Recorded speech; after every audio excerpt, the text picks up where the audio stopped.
Our next presenter is David Gonzales, and the title of his thesis is The Growth and Development of the Cell Phones and its Effects on Japanese Society.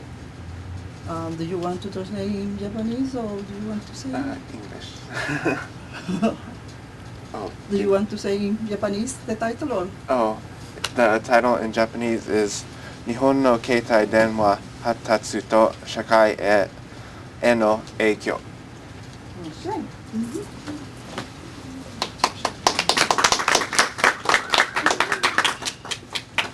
Okay, thank you for coming. My name is David Gonzales, and my capstone presentation is about the development of cell phones in Japan and the effects of it on Japanese society. Okay, my research, what I was trying to find was the way cell phones are used in Japan. The second one is, of course, I just said the development of cell phones in Japan, and the last point mentioned right there is how the usage of the cell phone in Japan has affected Japanese daily life. And this is a restatement of my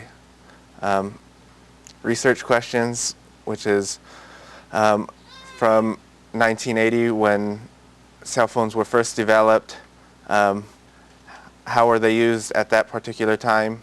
The second question is, how are they used now, cell phones in Japan? And the third question is, from then to now, how has the usage changed over time, and what effect has that had on Japanese society? Okay, well, when the cell phones were first developed in the early 1980s, they were primarily used for communication, pretty much people calling each other, and that was pretty much all the cell phones at that time were able to do. This is an example of one of the early cell phones. This person, Martin Cooper, he developed the first cellular phone and led to the process of them being popularized. And at this point, the functions of cell phones were very limited, and the price was very high, so the user base was relatively low at this point. During this time, they were primarily used by salarymen, or businessmen as they call them, and they used them for business purposes because the price was so high. An example of the service that I found out was the starting contract. At this time, you had to pay a deposit fee of about $1,000, and after that, about every month, you had to pay about $500 just to use the cell phone.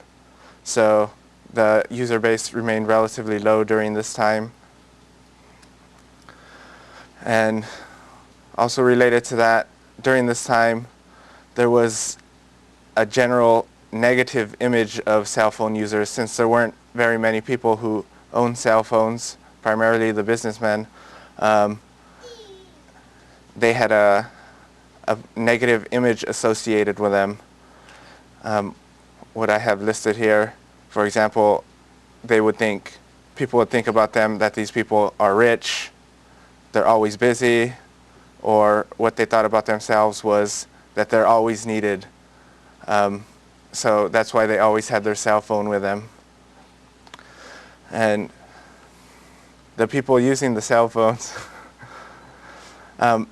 at this point, they would use them anywhere. It didn't matter if it bothered anyone. For example, in Japan, a lot of people ride the train.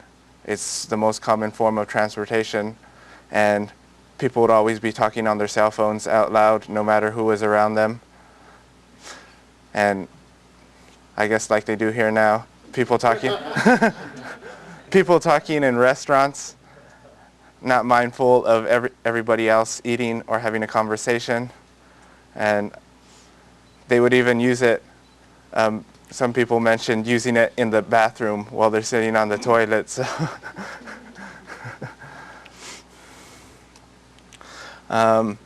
in the present time in Japan, well, this statistic I got is from early 2005, but there were over 85 million users of cell phones in Japan, and the total population of Japan is between 110 and 120 million people. So that's a very high rate of adoption of cell phones in Japan, much more than pretty much any other country in the world. A lot of the main user base has been young people. I've seen young people ranging in ages from about 4 or 5 years old carrying a cell phone with a neck strap, carrying it around their neck, walking to and from school, and they use it for emergencies, and ranging all the way from there until even, well, the primary users have been young people, so that ranges up into the 30s and 40s. And cell phone usage among older people is not as high as it is among young people. It's sort of getting there as more functions are being added, and other people besides businessmen have started to use the cell phone, but it's still relatively low. Some of the new functions that have been coming out, for example, as opposed to old cell phones, have been email, digital cameras, using videos, watching TV on their phones, playing games, using the internet, shopping, using it as a GPS system, using it to read ebooks and other things. And my point earlier about the user base of older people still being low, sometimes the functions can be overwhelming for them, and they're not used to having all this. They just want a simpler phone. So one type of phone that's been released recently by one of the major cell phone companies in Japan has been a phone called the Raku Keitai, and that means a simple phone. They pretty much take many of the extra functions that people might not be using, for example, camera or taking videos or using the internet, and they make it more like an older style telephone. So it primarily uses it as for calling, and more older people have started to adopt this phone because they don't want to deal with all the other functions on the newer phones. And this is for relative middle to older age people, because a lot of people, such as businessmen, they work late and they cannot interact with their family that much. They've begun to use their cell phones more and more. For example, when a businessman, he may be working late, he may not come home till midnight or around there, and since he can't see his kids, one function that he may use is sending an email message to them saying, I have in quotes right here, saying good night to them, because he just cannot make it in time to see his young child. And in this way, he's still able to try and get some communication in with his children, even though he might not be able to see them all the time. And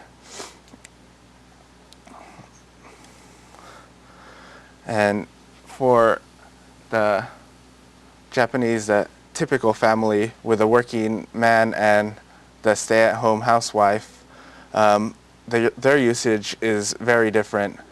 The husband primarily uses it, as I was saying earlier, for business purposes, and it's really hard for him to use it to stay in contact with his family, and so he gets very little chance to do that.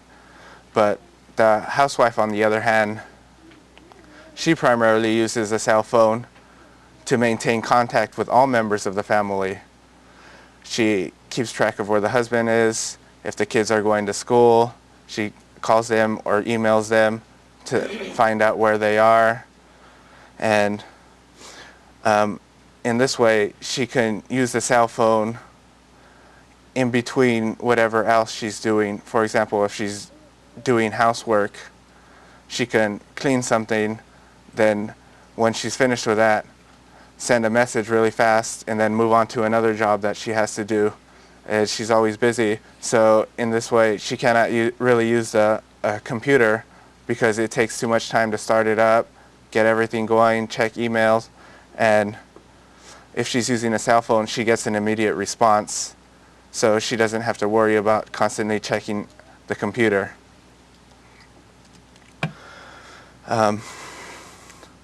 And recently they've started creating devices that use the cell phone.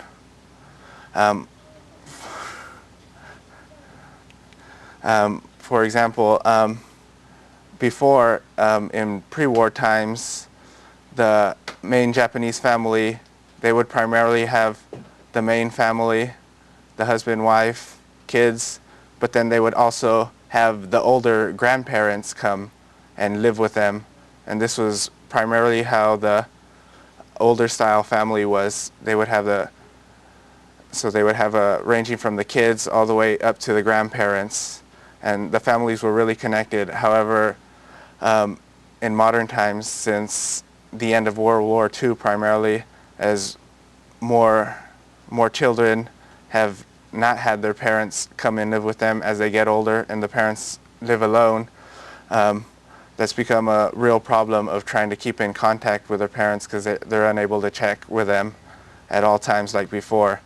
So in order to maintain some contact, they've started to develop these devices. And this device is called a Mimamori Potto, which is kind of, when you write it in Japanese, it means look and watch over the pot. I look and watch over the functions, and it's a pot. This is a hot water pot, and in Japanese life, hot water pots are very important. They're used daily and very regularly. So with this pot, it keeps track of the usage of the pot during the day. So for example, if they give this pot to their parents, then it keeps track of how often they use hot water during their day. So when they use it, then the pot wirelessly sends a message over the internet to a server, which then sends a message to their children, to their cell phone, and it gives a readout of how the pot has been used. So in this way, for example, if the pot's not being used for anything, then the kids may become worried and they might think something's wrong, something may have happened, the parent got injured, they fell, they got sick or something, so they can call somebody who lives around there to go and check on the parents, and in this way they can keep track of whether they're safe or not. Another recent development is the Rfid tag, and this tag, it's placed inside a Japanese school student's backpack, and this is a way to keep track of the student. For example, some of the primary uses of this I have listed here. For example, outside a schoolyard, when a car is driving by and the person has a GPS system in their car, then the GPS system will pick up on the tags. So if the person is driving through there, then they'll hear a little message that says, for example, warning, there are school children nearby. So in this way, they can, as the adults are driving through, they can keep track and know if there are any kids around, so they can try and avoid any accidents. For example, hitting a kid who runs into the street all of a sudden.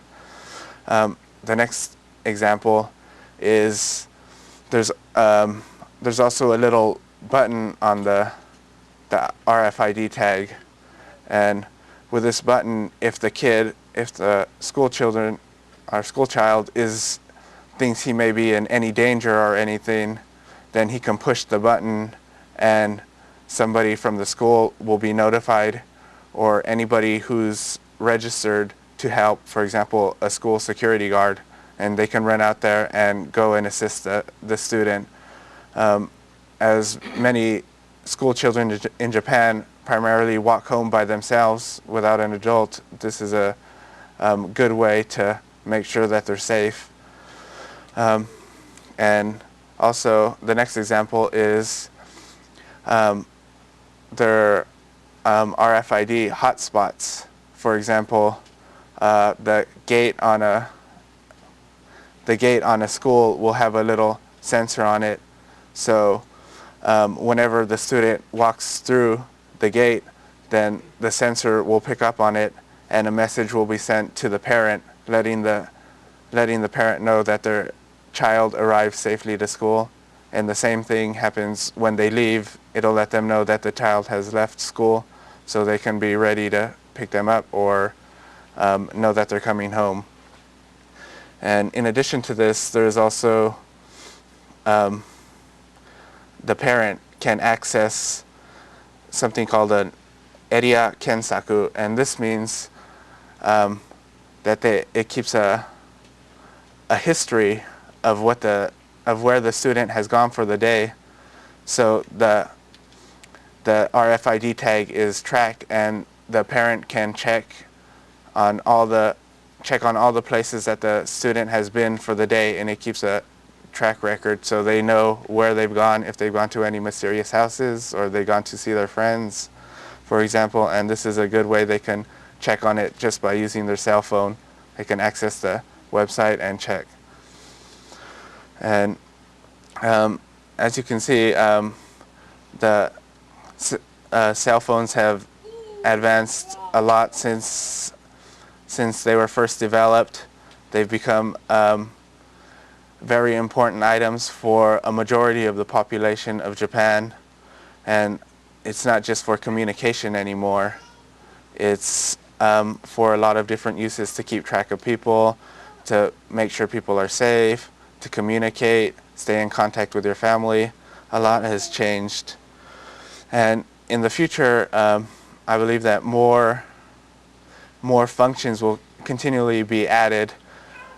For example, more uses of voice recognition, and an interesting example I found was use of translation. So people can say something and they can into their cell phone and they'll get a translation out of it. For example, they say something in Japanese like this, honyaku, and then what'll come out is translate, which is what that means. And as the storage capacity of cell phones is being increased, for example, portable memory cards, then I believe that it'll take on more of the functions of an iPod. People can download music, put it on their card, use it on their cell phone, and listen to it, for example, as a ringtone, or just listen to it in general, hooking up a pair of headphones to it, and so they can listen to it on the train instead of having to go and buy some other optional music player. And also the camera functions, or the camera quality, I should say, on cell phones is continually increasing, and I'm not sure what it is right now, but when I was in Japan about a year and a half ago, the cell phones were already coming equipped with 2 and 3 megapixel cameras, and that's already rivaling some of the middle range digital cameras that we have. So since people always carry their cell phones and they don't always carry their digital cameras with them, as the quality increases, they can use that instead of having to worry about carrying a digital camera, and whenever a photo opportunity pops up, for example, they meet somebody they haven't met in a long time, one of their longtime friends, they can just take a picture and the quality will be print quality, and that's a good feature that's coming, that's gradually increasing.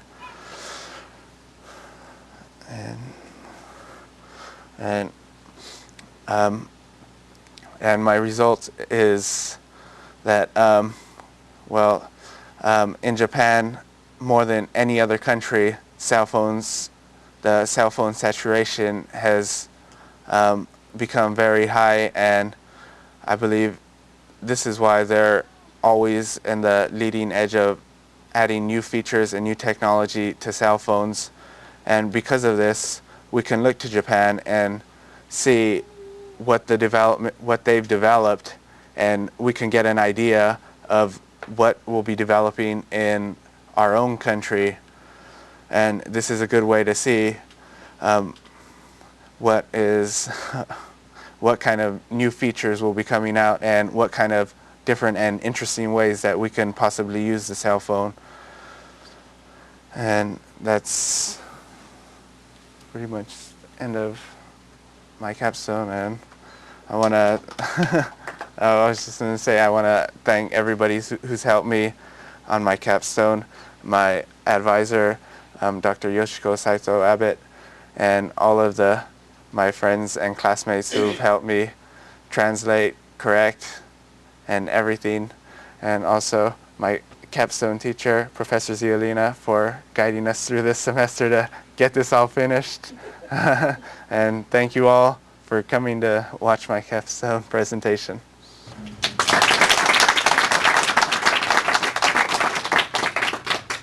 Are there any questions? And your observation basically is that it's primarily, not primarily, but a major function is networking. Yes. Kind of holding the world together. Yeah, well, the networking quality of cell phones has gone up as they've increased the technology, so that's becoming a more important function, and it helps things, for example, using the internet faster, or streaming TV feeds so people can watch that, and it just makes things easier on the whole. So it's just continually getting better. So you're going back to Japan? Yes, soon? yes, I'm going back to Japan after the summer. So. Are you going to update this work? Well, He will be using it, of course. yeah, well, I'm going to be using Field cell testing. phones, so yeah, I can try out the functions, and if I feel like it, then I can update my PowerPoint. Oh. Hi, David. I will have a request.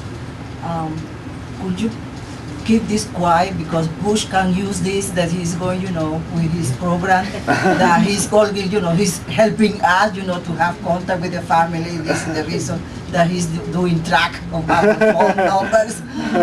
Okay. Well, I'm a Democrat, You so. will explain, okay, I want to know what you were doing. You were not in contact with your father. No, so, come on. No, but I think it would be better for people to keep track of their own families, not the government keeping track of people. Well, you can use that. That's a little too much. You can use this and say, oh, I was worried, you have no contact your mom for several months. Why don't we keep track of that? On that note about the RFID and actually Maria's question about privacy, how is that viewed? In the United States, there's a lot of anxiety among customers. If we grab a pack of razors off the shelf and we go up to the counter, that's already got the RFID, then we go to the counter, we pay with our Safeway card, which says, oh, Gus was here on Tuesday at 4:15, he bought a dozen eggs and all this stuff. They've got a profile of me. Yeah. And now you're saying, and I am aware of the relationship of the backpack to the Japanese schoolchild. It's essential. It's a huge Yes. status symbol. What's the sense of privacy though, and how is that accepted or not accepted by the Japanese population? Well, I think it depends on what type of cases it's used in. For example, the example I mentioned about the backpacks is primarily to keep the school children safe and keep a watch over them. But Yeah, I didn't really see too much about other uses of it. For example, keeping track of, for example, people the government may not like, as you were mentioning. Right. But yeah, I did read like one example where a professor, he was visiting there, and some students at the school he was visiting, he was a foreign professor, he went and they kind of hijacked his phone, so they were able to keep track of where he was for about a month. And so, This yeah, is going on. yeah, they sent him a message, and he inadvertently put a little tracking thing on his cell phone, so they were able to keep track of him for about a month. And yeah, that's just an interesting case how it can be abused, and also like for example, or what Professor Ziolino was saying about the government keeping track is just.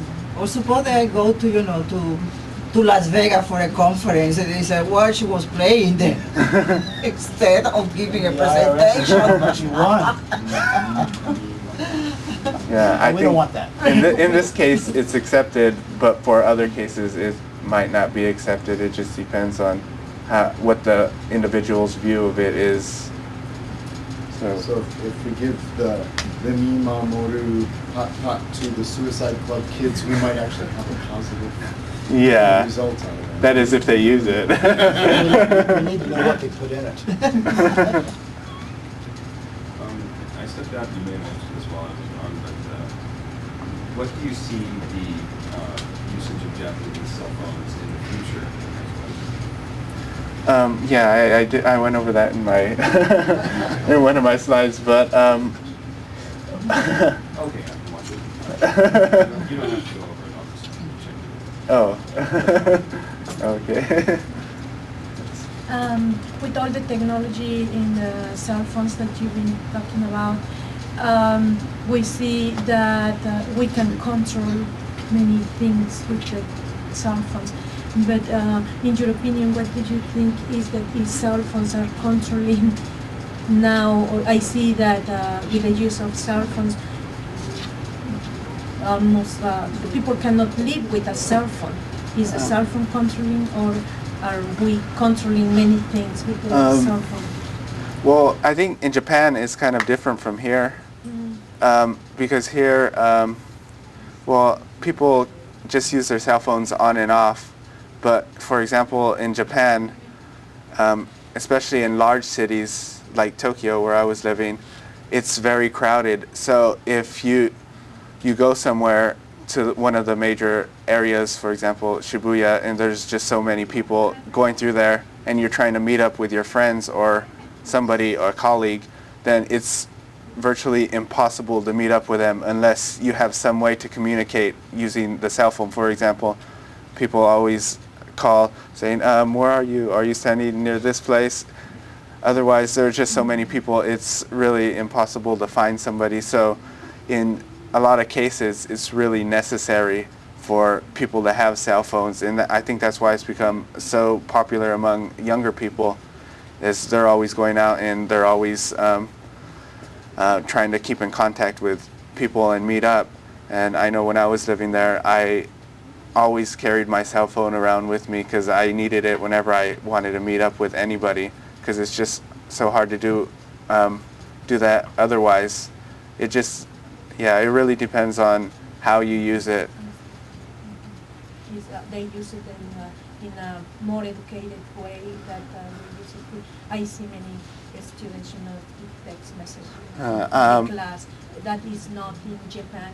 In Japan, it's more. Well, in Japan, I think a lot more so than here, people use text messaging, and they don't talk on their cell phone as much, because well, here we get like with our service we get a lot of minutes to talk, right? Mm-hmm. So, and like unlimited nights, things like that, and like hundreds and hundreds of minutes. But in Japan, the minutes are very limited unless you pay a lot of money.